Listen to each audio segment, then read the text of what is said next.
Bismillahirrahmanirrahim. Assalamualaikum warahmatullahi wabarakatuh.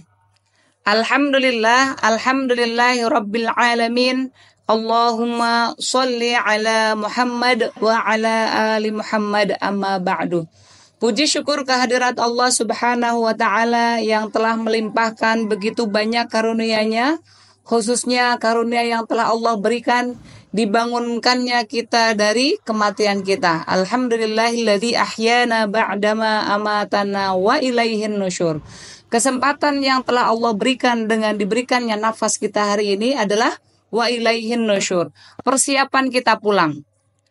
Yang kedua, sholawat serta salam semoga terlimpah curah kepada junjungan Nabi besar Muhammad Sallallahu Alaihi Wasallam beserta keluarganya, sahabatnya, dan juga mudah-mudahan kita selaku umatnya mendapatkan syafaat dari beliau. Amin.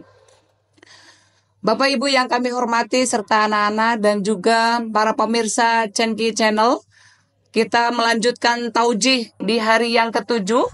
Sudah beberapa tema yang disampaikan berawal dari kegelisahan seseorang hamba, maka curahkan kegelisahan itu di puncaknya di bulan Ramadan. Yang keduanya adalah terkait dengan penguatan fitrah diri dan keluarga. Insya Allah para ikhwatu iman, anak-anak, orang tua, dan juga para asatid serta seluruh pemirsa Cenki Channel mudah-mudahan selalu mengikuti taujih-taujih dari kami. Dan insya Allah untuk taujih hari ini kita mencoba menyambungkan setiap tema yang disampaikan oleh para asatid dengan menguatkan sinergitas keluarga. Sinergitas keluarga. Insya Allah boleh di antara anak-anak atau orang tua dibuka Al-Qur'annya, kita buka surat Ali Imran ayat 33. Silakan dibuka surat Ali Imran ayat 33. A'udzu billahi minasyaitonir rajim. Innallaha astafa Adam wa Nuhan wa ala Ibrahim wa ala Imran 'alal 'alamin. Sesungguhnya Allah telah memilih satu, Nabi Adam. Yang keduanya, Nabi Nuh. Yang ketiganya, wa ala Ibrahim. Ternyata di sini adalah ada kata ala. Ala itu adalah keluarga. Saya ulang, Allah telah memilih di surat Ali Imran ayat 33. Yang pertama adalah Nabi Adam alaihissalam. Yang keduanya adalah Nabi Nuh. Yang ketiganya adalah wa ala Ibrahim, yaitu keluarga Ibrahim. Yang keempatnya adalah wa ala Imran. Nah ini wa ala Imran. Yang keempatnya adalah keluarga Imran 'alal 'alamin, yaitu di atas seluruh alam. Jadi Bapak Ibu, keluarga kita semuanya, prototipe atau contoh keluarga yang harus kita contoh adalah satu, wa ala Ibrahim.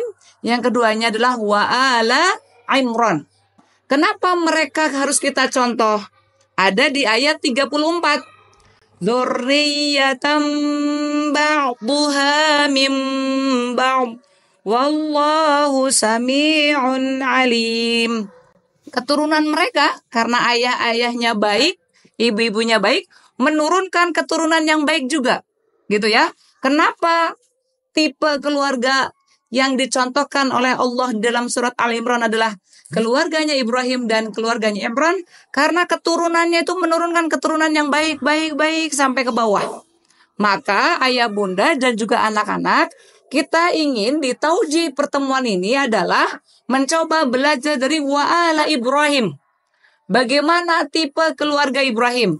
Silakan Bapak Ibu dibuka Al-Baqarahnya ayat 135.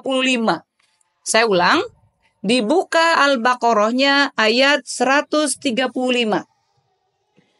Di mana disampaikan oleh Allah bahwasanya wa idz ja'alnal baita masabatan linnasi wa amna. Ingatlah tatkala Nabi Ibrahim menjadikan bangunan Baitullah itu mathabatan linnasi wa amna, tempat berkumpulnya manusia. Saya ulang, saat itu Nabi Ibrahim berusaha untuk memperbaiki bangunan Ka'bah, karena bangunan Ka'bah itu dibangun zaman Nabi Adam. Dan pada zaman Nabi Nuh, bangunan Ka'bah itu ikut hanyut, rusak. Maka di zaman Nabi Ibrahim ingin merenovasi kembali bangunan Ka'bah. Dan luar biasanya, Nabi Ibrahim alaihissalam berdoa bahwa al-baita itu adalah mathabatal linnas, tempat berkumpulnya manusia. Nabi Ibrahim selalu berdoa, ya Allah, mudah-mudahan yang saya bangun atau perbaiki renovasinya itu adalah tempat berkumpulnya manusia wa amna, dan menjadikan rasa aman. Masya Allah, luar biasa ini ayah bunda dan juga anak-anak. Saat kedua orang tua atau saat anak mempunyai motivasi untuk membangun sebuah bangunan yang bisa jadi saat itu kecil, tapi berdoalah yang besar, karena mungkin setelah kita tidak ada, tempat itu akan menjadi besar. Orang lain yang akan mengembangkannya. Wattakhidhu mim maqami Ibrahim musalla. Dan mereka menjadikan dari makom Ibrahim adalah tempat sholat. Makom di sini adalah bukan makam, bukan kuburan, tapi tempat berdirinya Ibrahim saat merenovasi Ka'bah. Saya ulang, makom Ibrahim musalla, wattakhidhu mim maqami Ibrahim musalla, maka mereka menjadikan makam tempat berdirinya Ibrahim saat membangun pondasi renovasi Ka'bah itu dijadikan tempat sholat.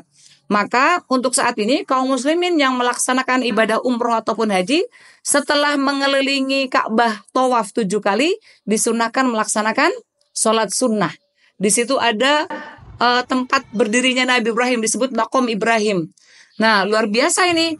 Allah mengabadikan kisah sejarahnya Nabi Ibrahim alaihissalam saat itu, diabadikan dalam Quran.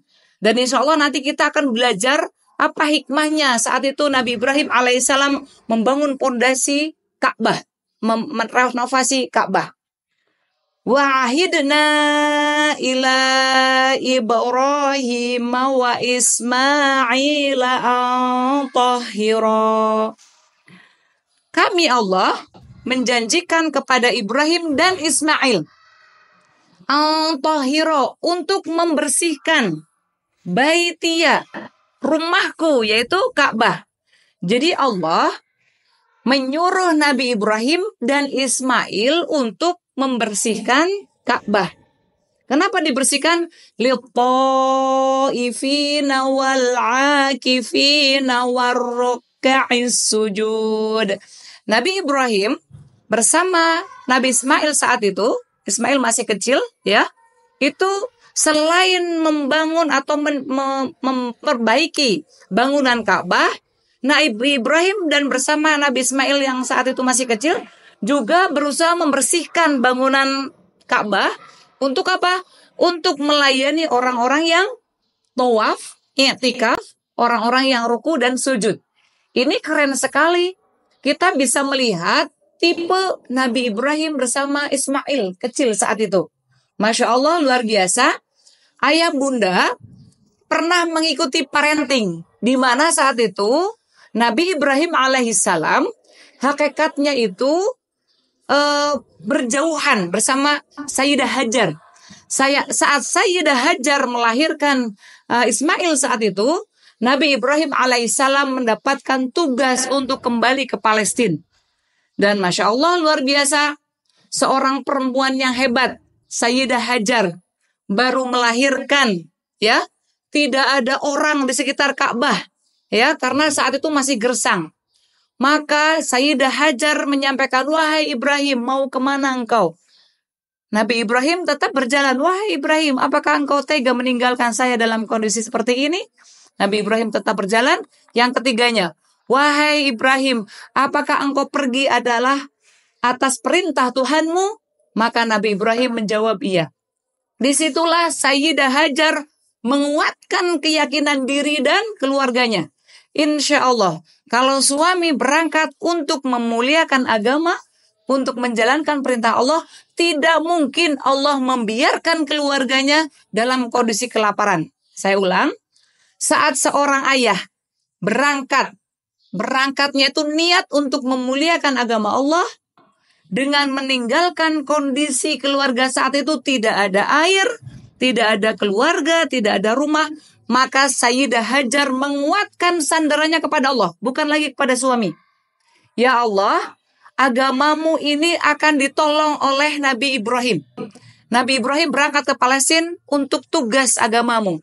Maka yakinlah bahwa Allah tuh akan menolong keluarganya orang-orang yang memuliakan agamanya.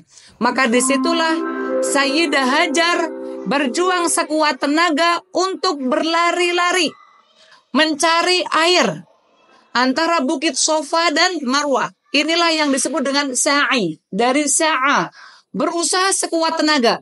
Maka Bapak Ibu dan juga anak-anak yang luar biasa, sa'i adalah usaha yang sungguh-sungguh, ya. Sofa itu adalah bersih, suci. Marwah adalah tujuan. Saat kita mau menuju kepada satu tujuan atau target, maka utamanya adalah murnikan keyakinan kita kepada Allah. Saya ulang ya. Filosofi sa'i, yaitu Bukit Sofa dan Marwah, itu adalah menjadi filosofi buat kita semuanya, bahwasanya kalau kita mau menuju kepada Marwah, sebuah tujuan, sebuah harapan, sebuah doa, maka kuncinya harus sofa dulu, sofi. Luruskan, murnikan keyakinan kita kepada Allah. Niatnya karena Allah.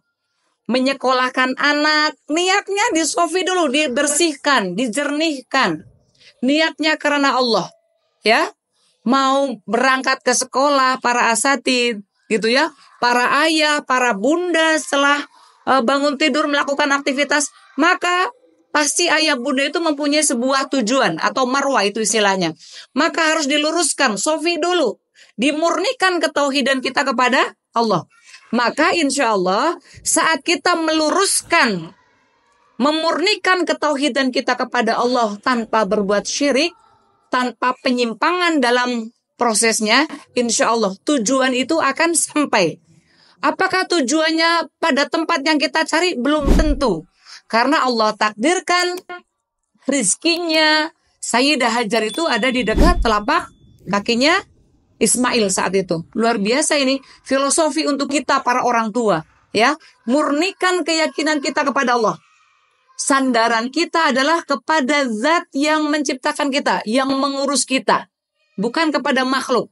Memintanya pun hanya kepada Allah, tidak melalui wasilah makhluk. Gitu ya, perlu dicatat.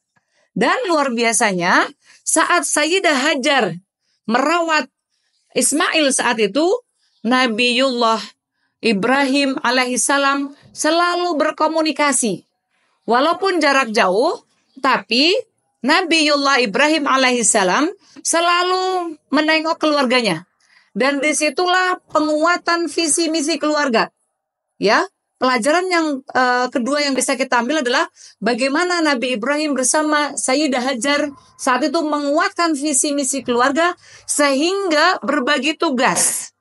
Tidak ada istilah LDR, keduanya atau ayah bunda peranannya kurang. Karena apa? Kita melihat sejarahnya Nabi Ismail alaihissalam. Walaupun ayahnya jauh, tapi insya Allah keyakinan kepada Allahnya yang disampaikan oleh ibunda Sayyidah Hajar itu sangat kena, gitu ya. Kecintaan kepada ayahnya, ilmu yang disampaikan ayahnya kepada ibunya ditransfer lagi kepada anaknya, menjadikan Ismail saat itu adalah menjadi sosok anak yang luar biasa, keyakinan kepada Allah yang kuat, sehingga apapun nanti yang akan disampaikan perintah oleh ayahnya, Nabi Ismail menuruti, karena apa? Itu adalah perintah Allah. Yang keduanya adalah dalam bentuk birrul walidain. Inilah contoh keluarga Ibrahim, di mana sosok sang ayah punya grand design pendidikan keluarga, lalu Sayyidah Hajar sebagai teknisi atau eksekutor pendidikan adalah Sayyidah Hajar.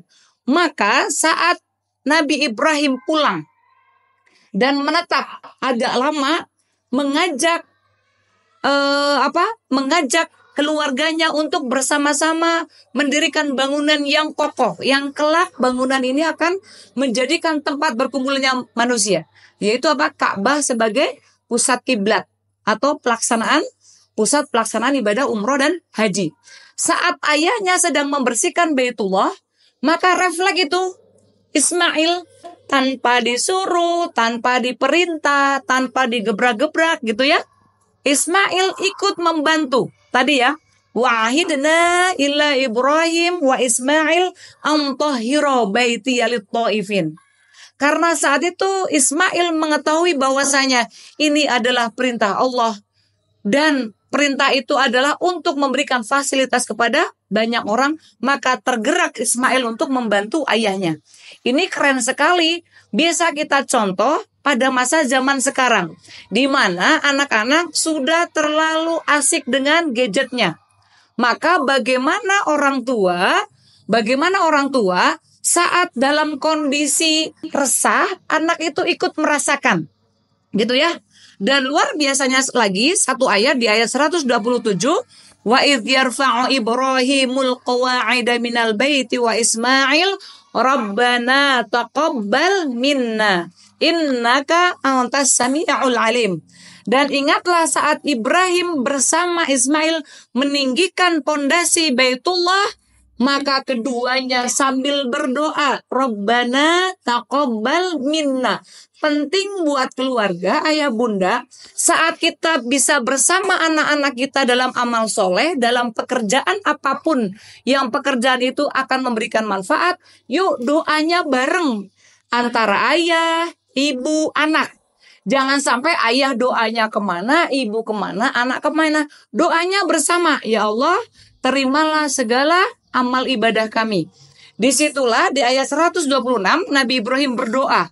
Untuk apa? Untuk kebaikan Makkah. Sampai rizki penduduk Makkah sampai saat ini itu berlimpah ruah. Itu adalah doanya Nabi Ibrahim. Maka menjadi motivasi untuk kita hari ini belajar dari keluarganya Ibrahim adalah di surat Al-Baqarah ayat 127 kita ingat ihsan.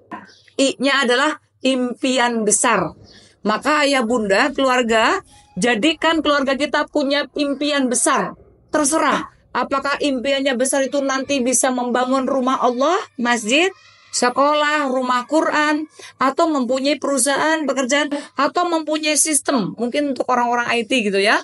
Jadi punya mimpi besar, atau anak-anak kelak akan kuliahnya kemana, harus punya mimpi besar. Yang keduanya hanya adalah harus kerja keras. Sebagaimana Nabi Ibrahim bersama Sayyidah Hajar dan Ismail bekerja keras, rela ditinggal pergi dulu, terus meninggikan pondasi bareng-bareng, mengangkat batu-batunya. Ihsan, impian besar harus kerja keras, S-nya selalu bersama. Gak mungkin untuk mewujudkan mimpi besar kalau masing-masing berjalan sendiri, maka harus bergandengan. Yang A-nya adalah ajak keluarga, ajak tuh istri, anak untuk bersama-sama mewujudkan mimpi keluarga. Yang terakhir adalah niat yang lurus karena Allah. Mudah-mudahan kita sinergikan potensi keluarga kita untuk membangun mimpi yang besar sebagaimana tipe keluarga Nabi Ibrahim alaihi salam. Aqulu qouli hadza wa astaghfirullah li wa lakum. Wassalamu alaikum warahmatullahi wabarakatuh.